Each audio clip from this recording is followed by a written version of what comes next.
কানেঘাট এবং চন্দ্রগঞ্জের উন্নয়নে অনেকেই কাজ করতেছে। বিএনপি আমি কাজ করতে চাই, এখন বিএনপির একজন কর্মী হিসাবে, কানেঘাট চন্দ্রগঞ্জের একজন বাসিন্দা হিসাবে শুধু কাজ করতে চাই, এর বাইরে কোনো পরিকল্পনা আমার নেই আপাতত। কানেঘাট উপজেলা বিএনপি, যুবদল, স্বেচ্ছাসেবক দল, ছাত্রদল, কানেঘাটের সর্বস্তরের জনসাধারণ এবং চব্বিশ থেকে আগত বিএনপির বিভিন্ন পর্যায়ের সম্মানিত নেতৃবৃন্দ উপস্থিত, এখানে আমাদের প্রিয় সাংবাদিকবৃন্দ, যাদেরকে আমরা সমাজের চতুর্থ শক্তি, গণতান্ত্রিক সমাজে সাংবাদিকদেরকে ফোর্থ স্টেট বা চতুর্থ স্তম্ভ বলা হয়ে থাকে, যারা যে সাংবাদিকবৃন্দ সমাজ উন্নয়নে, সমাজ পরিবর্তনে অনেক সময় গুরুত্বপূর্ণ ভূমিকা পালন করে থাকেন। আপনাদের সবাইকে অসংখ্য ধন্যবাদ। এবং কানেঘাট চন্দ্রগঞ্জের বিভিন্ন প্রান্ত থেকে ভালোবাসার টানে, মায়ার টানে আপনাদের এলাকার এক সন্তান হিসাবে, ভাই হিসাবে, বন্ধু হিসাবে, সহযোগী হিসাবে, কর্মী হিসাবে, সাথী হিসাবে আপনারা এখানে এসে যে ভালোবাসা এবং সম্মান আমার প্রতি দেখিয়েছেন, আমি আপনাদের এই সম্মান এবং এই ভালোবাসাকে কৃতজ্ঞতার সাথে শ্রদ্ধা করি। এবং আমি আমার জীবনের সর্বশেষ অবস্থায় আমি এই সম্মানটুকু মূল্যায়ন দিয়ে যাওয়ার প্রতিশ্রুতি দিচ্ছি আপনাদের সামনে। সম্মানিত উপস্থিতি, সম্মানিত নেতৃবৃন্দ, শীতের এই সকালে আপনারা সকাল থেকে সবাই খুবই ক্লান্ত, পরিশ্রান্ত, শীতের থেকে অনেক লম্বা জার্নি করে আজকে এখানে আমরা সবাই সমবেত হয়েছি। একটু খাওয়া দাওয়া হবে, একটু পরে আমি বেশি সময় আপনাদের কাছ থেকে নেব না। আমরা সবাই খুবই ক্ষুধার্ত এবং ক্লান্ত। আমরা সবাই জানি ক্ষুধার রাজ্যে পৃথিবী গদ্যময়, পূর্ণিমার চাঁদ যেন ঝলসানো রুটি। হ্যাঁ, সবাই ক্ষুধার্ত থাকলে এখানে পূর্ণিমার চাঁদও এখানে ঝলসানো রুটির মতো মনে হবে। সুতরাং এখানে কথা আছে, আমাদের এখন আমরা সবাই এখন স্টার্ট করতেছি, আমরা ক্ষুধার্ত, তো আমাদের এখন খাদ্যের দরকার। আমরা অবশ্যই অল্প কিছুক্ষণের মধ্যে খাওয়া দাওয়া আমরা শুরু করে দেবো। কানেঘাট এবং চৌকিগঞ্জে আমাদের বিএনপি সংগঠন অত্যন্ত শক্তিশালী সংগঠন, এবং এই সংগঠন প্রতিষ্ঠার পিছনে অনেকের কিন্তু গুরুত্বপূর্ণ ভূমিকা রয়েছে। অনেকে জীবনবাজি রেখে অনেকে কাজ করেছেন, অনেকে সময় দিয়েছেন, অনেকে অর্থ অপচয় করেছেন, মূল্যবান সব কিছু বিসর্জন দিয়েছেন বিএনপির জন্য, যুবদলের জন্য, ছাত্রদলের জন্য, স্বেচ্ছাসেবক দলের জন্য। আমি আমার বক্তব্যের শুরুতেই অত্যন্ত শ্রদ্ধার সাথে কয়েকজন বিশেষ বিশেষ ব্যক্তির আমি নাম এখানে উল্লেখ করতে চাই। প্রথমেই আমি উল্লেখ করতে চাই অত্যন্ত শ্রদ্ধার সাথে আমাদের এখানে কৃতি সন্তান। আমি একটু আগে এখানে দারুল মাস্টারের সঙ্গে বলেছিলাম যে বিগত 14 বছর আমরা এমন একটি শাসন আমলে ছিলাম, যে শাসন আমলে মানুষের স্বাভাবিক বাঁচার গ্যারান্টি তো ছিলই না, স্বাভাবিক মৃত্যুর গ্যারান্টিও ছিল না। আমাদের এখানে একজন কৃতি সন্তান বিএনপির চেয়ারপারসন বেগম খালেদা জিয়ার রাজনৈতিক সচিব হিসেবে অত্যন্ত গুরুত্বপূর্ণ দায়িত্ব পালন করেছেন, এবং কানেঘাট এবং চৌকিগঞ্জের উন্নয়নে অনেক গুরুত্বপূর্ণ ভূমিকা পালন করেছেন। এবং আমরা অত্যন্ত শ্রদ্ধার সাথে স্মরণ করি আমাদের কানেঘাটের বীর সন্তান বীর মুক্তিযোদ্ধা আবুল আলী চৌধুরী সাহেবকে।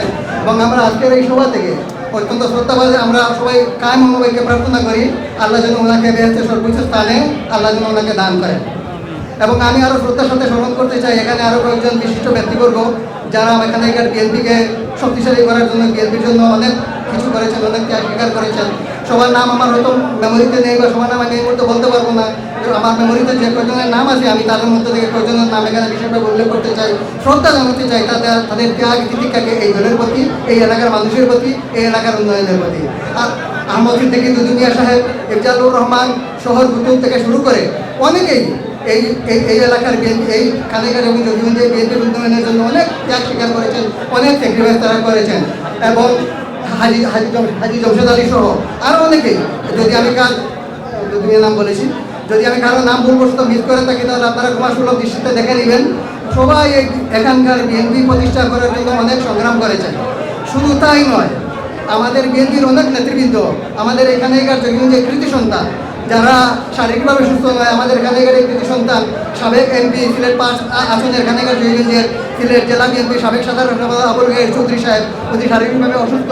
আমরা দোয়া করি আল্লাহ ওনাকে সুস্থতা দান করেন এবং ওনাকে দীর্ঘজীবন দান করেন। বিএনপির আমাদের অনেক নেতৃবৃন্দ এখানে উপস্থিত, বিএনপির থানা বিএনপির সাবেক সাধারণ সম্পাদক হাবিব ভাই থেকে শুরু করে আরও অনেক, এবং বিএনপির সাবেক সভাপতি আব্দুল লতিফ সাহেব, ওনারা শারীরিকভাবে অসুস্থ আমি যতটুকু জানি। তা আমরা দোয়া করি আল্লাহ যেন তাদেরকে সুস্থতা দান করেন এবং তাদেরকে আমাদের মাঝে যেন আবার ফিরিয়ে দেন। তো আমাদের যারা পূর্বশরী নেতৃবৃন্দ ছিলেন, আমরা কিন্তু তাদের উত্তরসূরি হিসাবে আমরা আমাদের দায়িত্ব তাদের রেখে দেওয়া, উন্নয়নের যে ধারাবাহিকতা, কাজের যে ধারাবাহিকতা, বিএনপির যে অগ্রগামিতা, এই ধারাবাহিকতাটাকে টুকু থেকে আমাদেরকে সামনের দিকে এগিয়ে নিয়ে যেতে হবে।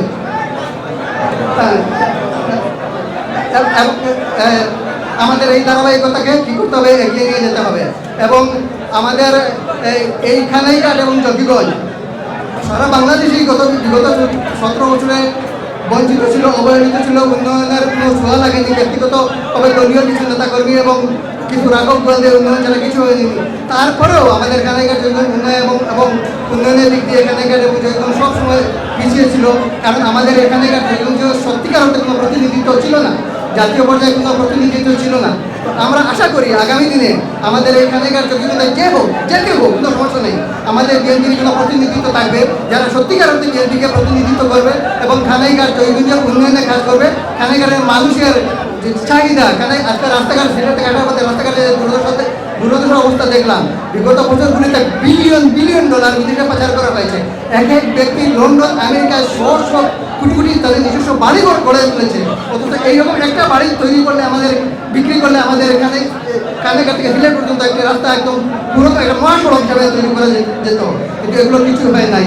আমরা আশা করি বাংলাদেশে এখন একটা নতুন পরিবর্তন হয়েছে, নতুন রাজনৈতিক প্রেক্ষাপট সৃষ্টি হয়েছে। আমরা বলছি না সব কিছু শেষ হয়ে গেছে। আমাদের নেতা দেশনায়ক জনাব তারেক রহমান সাহেব বলেছেন বাংলাদেশ থেকে স্বৈরাচার পালিয়েছে, কিন্তু বাংলাদেশ থেকে ষড়যন্ত্র এখনো থেমে থাকেনি। আমরা চাই এই বাংলাদেশ একটা উন্নত বাংলাদেশ হোক, আমরা চাই এই বাংলাদেশ একটি গণতান্ত্রিক বাংলাদেশ হোক, আমরা চাই এই বাংলাদেশ একটা কল্যাণকামী রাষ্ট্র হোক, যে রাষ্ট্রে মানুষের সকল অধিকার, কথা বলার অধিকার, রাজনৈতিক অধিকার, মৌলিক অধিকার, সব অধিকার মানুষ ভোগ করবে এবং মানুষ তার পছন্দ মতো ভোটাধিকার প্রয়োগ করে তার নিজস্ব প্রতিনিধি নির্বাচন করবে, যে প্রতিনিধিগুলো এলাকার মানুষের জন্য কাজ করবে। আমরা সেরকম একটা ব্যবস্থা আমরা চাই এবং এইরকম একটা ব্যবস্থা তৈরি করার জন্য আমাদের শ্রদ্ধেয় নেতা জনাব তারেক রহমান সাহেব অত্যন্ত কঠোর পরিশ্রম করে যাচ্ছেন। আমাদের বিএনপির প্রতিষ্ঠাতা সাবেক রাষ্ট্রপতি, বাংলাদেশের প্রথম রাষ্ট্রপতি শহীদ প্রেসিডেন্ট জিয়াউর রহমান বাংলাদেশের উন্নয়ন করার জন্য 19 দফা দিয়েছিলেন এবং বাংলাদেশকে পথ হারা বাংলাদেশকে 19 দফা দিয়ে মহাসড়কে উন্নীত করেছেন। বাংলাদেশকে বিশ্ব দরবারে একটা সমৃদ্ধশালী রাষ্ট্র হিসাবে প্রতিষ্ঠা করার চেষ্টা করেছিলেন। ঠিক একইভাবে আমাদের নেতা জনাব তারেক রহমান সাহেব সময়ের প্রেক্ষিতে বাংলাদেশের উন্নয়ন করার জন্য, বাংলাদেশের মানুষের ভাগ্য পরিবর্তন করার জন্য, বাংলাদেশের সংস্কার করার জন্য, বাংলাদেশের বৈষম্যহীন সমাজ প্রতিষ্ঠা করার জন্য 31 দফা দাবি দফা দিয়েছেন এবং এই দফার আলোকে উনি পরিকল্পনা করছেন কিভাবে বাংলাদেশের মানুষের ভাগ্য উন্নয়ন করা যায়, কিভাবে বাংলাদেশের মানুষের উন্নতি সাধন করা যায়, কিভাবে বাংলাদেশের মানুষের কাজ করা যায়। পরিষ্কারভাবে আমাদের নেতা তৃণমূলের নেতাকর্মীদের নির্দেশ দিয়েছেন আপনারা স্থানীয় নেতাকর্মীদের কাছে যান, 31 দফাটা প্রতিটি ঘরে ঘরে প্রতিটি মানুষের কাছে পৌঁছে দেন এবং মানুষকে ভালোবাসা দিয়ে, মানুষকে হৃদয় নিংড়ানো ভালোবাসা দিয়ে, উজাড় করে দিয়ে মানুষের আস্থা অর্জন করুন, যাতে মানুষ মনে করে এই ছেলেটা, এই লোকটা বিএনপি করে, এই লোকটা ছাত্রদল করে, এই লোকটা যুবদল করে, মানুষ থেকে শ্রদ্ধা করবে আপনি বিএনপি করেন। মনে রাখবেন বিএনপির এক একজন কর্মী এক একজন অ্যাম্বাসেডার, বিএনপির এক একজন কর্মী জিয়াউর রহমানের অ্যাম্বাসেডার, দেশনেত্রী বেগম খালেদা জিয়ার অ্যাম্বাসেডার এবং তারেক রহমানের অ্যাম্বাসেডার। আমাদের প্রতিটি কথা, প্রতিটি কাজ, প্রতিটি কর্মসূচি আমাদের দলকে প্রতিনিধিত্ব করে। আমরা যে পর্যায়ে রাজনীতি করি না কেন, ওয়ার্ডে করি, ইউনিয়নে করি, থানায় করি, উপজেলায় করি, জেলায় করি, যেখানেই করি না কেন, আমাদের পরিস্থিতি, আমরা বিএনপির একজন কর্মী, আমরা একজন অ্যাম্বাসেডার, সেই হিসাবে আমাদেরকে প্রতিটি ক্ষেত্রে দায়িত্বশীল ভূমিকা পালন করতে হবে। এই জিনিসটা আমাদের সবসময় মনে রাখতে হবে। আপনারা এখানে যে কষ্ট করেছেন এবং যে ভালোবাসা দেখিয়েছেন, আপনাদের কষ্টের প্রতি আমি আমার শ্রদ্ধা জানাই। আমি বেশি সময় নেব না, আপনারা নিশ্চয় ক্ষুধার্ত এবং ক্লান্ত। আপনাদের সাথে আবারও দেখা হবে, বারবার দেখা হবে, সব সময় দেখা হবে, সব জায়গায় দেখা হবে, মিছিলে দেখা হবে, স্লোগানে দেখা হবে। আপনারা সবাই ভালো থাকবেন, দোয়া করবেন এবং এই খানাইঘাট এবং জঙ্গিগঞ্জের উন্নয়নে অনেকেই কাজ করতেছি বিএনপির, আমিও কাজ করতে চাই, আমি কাজ করতে চাই। এখন বিএনপির একজন কর্মী হিসেবে, কানাইঘাট জয়গঞ্জের একজন বাসিন্দা হিসেবে শুধু কাজ করতে চাই, এর বাইরে কোনো পরিকল্পনা আমার নেই আপাতত। এই কাজ করার মধ্য দিয়ে আপনাদের ভালোবাসা অর্জন করতে চাই, আপনাদের শ্রদ্ধা অর্জন করতে চাই, আপনাদের হৃদয়ে স্থান করে নিতে চাই। এইটুকুর জন্য আমাকে শুধু দোয়া করবেন। আপনারা সবাই ভালো থাকবেন, অনেক কষ্ট করেছেন, অনেক ত্যাগ স্বীকার করেছেন।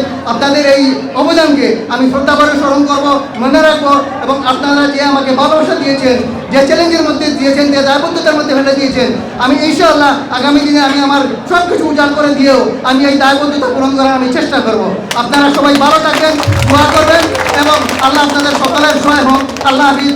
বাংলাদেশ জিন্দাবাদ, বাংলাদেশ জাতীয়তাবাদী দল জিন্দাবাদ, দেশনেত্রী বেগম খালেদা জিয়া জিন্দাবাদ, জনাব তারেক রহমান সাহেব জিন্দাবাদ জিন্দাবাদ। Thank you.